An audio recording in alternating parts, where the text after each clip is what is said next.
Aloha everyone! My name is Jenny Guzik and I am one of the many adopted children of the Herkenhoffs. I would like to say I was Kathy's favorite, but we all know she loved her boys the most. The Herkenhoffs came into my life when I was in the first grade. Liz was joining my class, and let's be honest, I was obsessed with her long hair. I would admire it in class and a friendship quickly started to grow. She would invite me over to play at her house, and at the time I had a very extensive Polly Pocket collection that I would bring.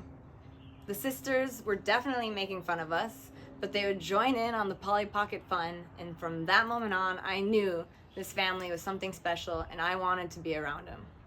The Herkenhoff household is fun, it's big, loud, and always has something going on. I have so many cherished memories growing up at the Herkenhoffs.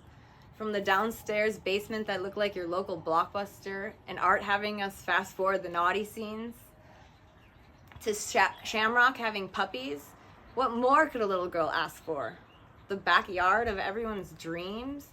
We had the pool in the summer, the ice rink in the winter, and don't worry, if you didn't have a suit or skates, the Herkenhoffs always had an extra pair that would fit. Sleepovers on the trampoline, donut hut stops with Art, and being able to say I drove his car because he would let me press his student ed car's passenger side brake. Megan was the lucky one. She got to share a room with Liz.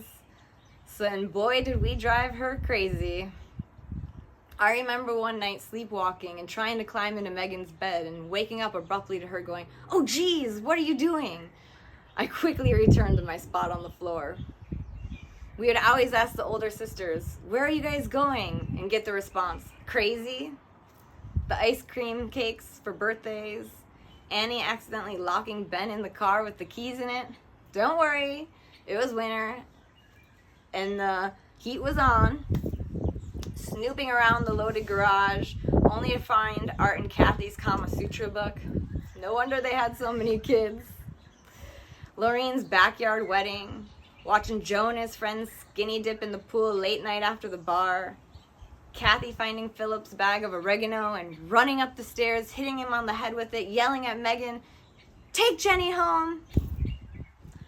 Sneaking wine coolers out of the basement fridge, bonfires in the backyard, and fireworks displays on 4th of July. The many heated games of spoons, Art sleeping in his underwear in the living room, Kathy's beauty salon in the kitchen, always braiding, curling, or cutting someone's hair, even her own. Those all-out sibling brawls, and Liz chasing Megan around the old kitchen with a knife. Having all the nieces and nephews over and fighting over who got to hold them.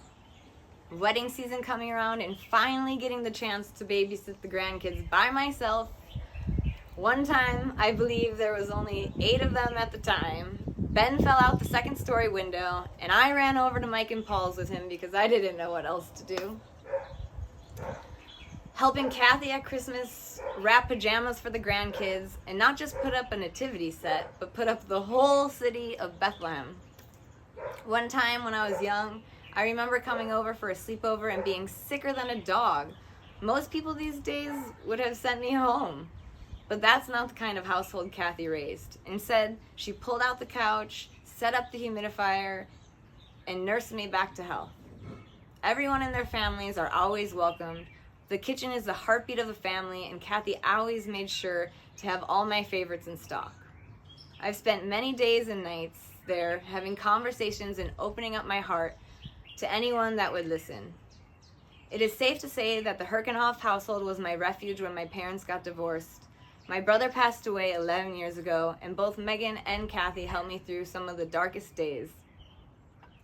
Kathy was a night owl and stayed up late for adoration. She was always good for a late night call. I'm going to miss being able to talk to her, but I find peace in knowing exactly what she would tell me. In her words, "Jenny, it's that damn serenity prayer. I hate it, but it's so true. You just have to keep telling yourself the serenity prayer and leave it up to God." So I'm going to leave you all here with the serenity prayer. God, grant me the serenity to accept the things I cannot change, the courage to change the things I can, and the wisdom to know the difference. I love you all so much. Thank you for helping shape me into the person I am today. and always being there for me. I am here for all of you if you need me.